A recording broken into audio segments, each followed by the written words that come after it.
Hey folks. Hello. So you might recognize us from such podcasts as Wandering into Wells. Amongst all the other ones. Yeah, that we haven't been on. No. Anyway, but today, so it's coming to Valentine's Day, and we were thinking it would be nice to send out a little message to you guys, and I suppose as much a reminder for ourselves as a little diary check-in. What's this thing about? Why are we bothered by the idea of Hallmark holidays? And I mean, why be bothered about them? Isn't it a bit precious? Like, screw it, just like show kindness to the one you love. Grand.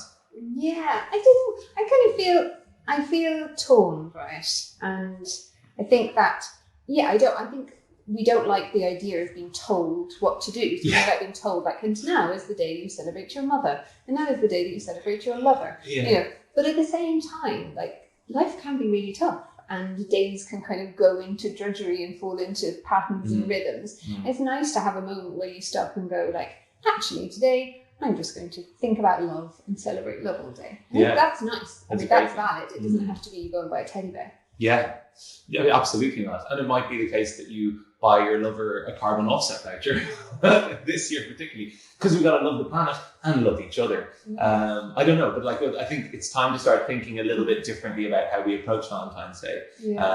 But it is a really important thing because we're not spending our entire year. I think everybody at some level, no matter what they say, has moments where they fall into a malaise with a relationship, with relationships with family or friends or otherwise, where they take it kind of, not taken for granted is an extreme version of it, but they take it as a given, that person will be there, that person, gives them support, But it's nice to just go, maybe not. Maybe it's time to actually kind of like say the thing, do the thing, but do the unexpected thing. I also think, sometimes we might feel like we're showing love to our partner or to our friends or to our family all the time, but it might be in a way that they don't recognize. And sometimes people just need to hear the words and literally validate that to say, like, hey, I love you. And some families aren't like that. Like my family, we're just like, we're the I love you family. You are. You're good. Me and my son say it like 1,000 times a day to each other. It's only when I'm around other people that I realize, oh, that's not like everybody doesn't do that. And that's to do with the love languages, right? That your family connects to, or your relationship. Yes, this is really interesting. We were both looking at this online. You can do a little test to see what your innate love language is, or what your priorities of love language is, and what things that people express for you that mean to you that those people hold you dearly. So you could be a person who shows your love to your loved one by doing little things for them, like making sure their car is filled with petrol, or making sure you clean up their dishes after them, or making sure you make their dinner, or different things like that. And that might be the way that you express their love. But if your partner doesn't relate to that love language specifically, if that one doesn't mean a lot to them, then they might not even notice those things. They literally wouldn't see them and wouldn't feel that they are being shown love by you. But what they do notice is that when you're walking down the street and you don't hold their hand that one time, they're like, oh, what's going on? And so that act of like just holding their hand in public, or like public display of affection, or whatever it is, that those things are things that they suddenly really notice. It's really good to get to know them with people, and I think probably most people don't discuss that verbally. So I think, and what's interesting about the love languages thing, one of the reasons it's becoming so viral at the moment is because people are discovering they're in long relationships, deep relationships. They understand that they know the other person well, and they're finding out they haven't a clue what their love languages are. They actually totally misinterpret what they think their partner wants them to do. Or that they don't know themselves what their own love language is, and then having their partner possibly know what that is. So there's 5, right? There's words of affirmation, so that's things like saying I love you, I see you, I find you attractive. There's acts of service, which is doing the dishes and making the dinner, those kinds of things. There's gift giving, that's one's obvious. Then there is physical affection. Yes. So holding hands and hugging. What is number 5? Obviously nothing that either of us. Is it saying? Is it verb? No, so words of affirmation.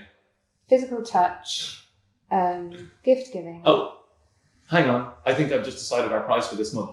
Oh. Who can give us the 5th love language? You will win a gift box, as it is, from Lombard. These delicious raw chocolate, people. You guys know Umbar. I mean, you know them from the shop, hopefully. Sorry, we're very far from the camera. You're all the way over there.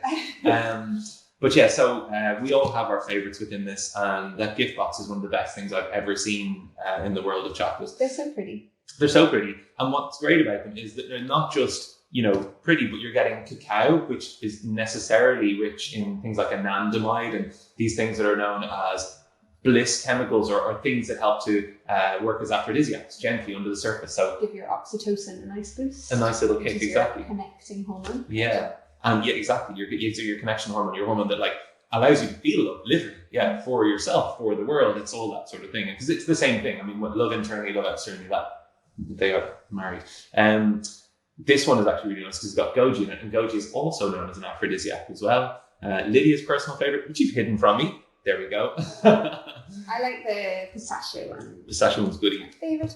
But it's nice to say words of affirmation. I mean, a common thing, it doesn't have to be about buying stuff necessarily on Valentine's Day. The nice thing is traditionally to cook a meal for your loved one, and then you could try and look at looking into aphrodisiacs and what are the traditional aphrodisiacs. How can you make a whole meal that's centered around love? It doesn't have to really have romantic music on and teddy bears and hearts everywhere. Yeah. It's just having put that thought into it. So things like oysters, avocados, figs, asparagus, strawberries as well. Yeah. There's a bunch of them. Cacao, obviously. Cacao, which is that you can big finish big with your raw umber. Yeah.